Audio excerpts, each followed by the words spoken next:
ஒருத்தர் பஸ் ஸ்டாண்ட்ல ஹெவியான லக்கேஜோட வெயிட் பண்ணிட்டு இருக்காரு. அவரால் அந்த லக்கேஜை பஸ் வந்ததும் ஏத்த முடியல. அப்படியே திணறாரு, தம் கட்டி தூக்குறாரு, சிரமமா இருக்கு. அப்போ அங்க இருக்க ஒரு பையனை பார்த்து, "கண்ணா ஒரு கை கொடுப்பா" அப்படின்னு கேட்கிறாரு. அவனும் தூக்கி விடுறான். ஈஸியா ரிலாக்ஸ்டா ஏத்தி வச்சிடுறாரு, ஏறி போயிடுறாரு. இதை பார்க்க ஒரு சிம்பிளான விஷயமா தெரியுது இல்லைங்க. ஆனா அதுக்கு பின்னாடி ஒரு மிகப்பெரிய மெசேஜ் இருக்கு. என்னன்னா, ஆஸ்கிங் ஃபார் ஹெல்ப், உதவி கேட்கறது.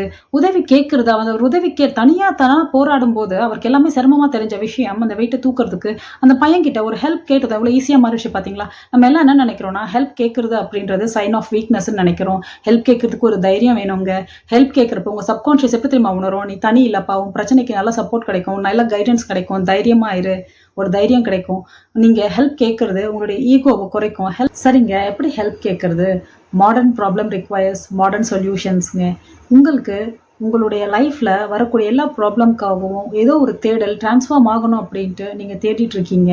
அதுக்காக வீடியோஸ் பார்க்குறீங்க. இந்த வீடியோன்ட்டு இல்லை, பலரோட வீடியோஸ் பார்க்குறீங்க. உங்களுக்கு அது ரெசனேட் ஆகுது. அதை நம்ம செய்தா நமக்கு சரியா இருக்குமோ, ட்ரை பண்ணி பார்க்கலாமோ, எப்படி கேட்குறதுன்னு ஒரு தயக்கம் இருக்கா? உங்களோட 3 பிரெயின்ஸை யூஸ் பண்ணி டெசிஷன் எடுங்க. உங்களுடைய லாஜிக்கல் பிரெயின் என்ன சொல்லும்? இதெல்லாம் மீடியாவில் சொல்றதெல்லாம் எப்படி என்னன்னு தெரியலையே, நம்பி போலாமா, போனா என்ன பணம் கேட்பாங்களோ அப்படின்லாம் அது சொல்லும். லாஜிக்கல் பிரெயின் அது அப்படித்தான், அதோட வேலை அதுதான். அது ஒரு பக்கம் இருக்கட்டும். உங்க ஹார்ட் பிரெயின் என்ன சொல்லுது? நம்ம இதெல்லாம் யோசிச்சுட்டே இருந்தோம், நமக்கான தேடலுக்கான பதிலா இந்த வீடியோ இருக்கே, நம்ம தேடலுக்கான பதிலா இவங்க சொல்ற மெசேஜ் இருக்கே அப்படின்னு உங்களுக்கு தோணும்.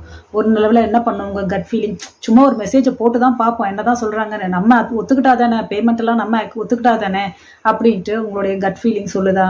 எது உங்களுக்கு அதிகமா இருக்குன்னு பாருங்க. மோர் தென் 2+, 3 பிரெயின்ல எது உங்களுக்கு சப்போர்ட் பண்ணுதோ அது பேச்சு கேளுங்க. டெசிஷன் எடுங்க. உங்களுக்கான டிரான்ஸ்ஃபர்மேஷன், ஹெல்த், ரிலேஷன்ஷிப், கரியர், எதில் உங்களுக்கு இஷ்யூஸ் இருக்கு, என்ன இதுனாலும் உங்களுக்கு பிடிச்ச அந்த எக்ஸ்பர்ட் கிட்ட நீங்க கன்சல்ட் பண்ணுங்க. நீங்க அதுக்கப்புறம் அந்த சர்வீஸ் அவைல் பண்றது அது உங்க விருப்பம். ஆனா ஃபர்ஸ்ட் ஆஸ்க் ஃபார் ஹெல்ப். ஹெல்ப்பை கேட்டு உங்க சப்கான்ஷியஸ் மைண்டுக்கு நீங்க மாற தயாராயிட்டீங்க அப்படின்றத ஃபர்ஸ்ட் இம்ப்ரிண்ட் பண்ணுங்க.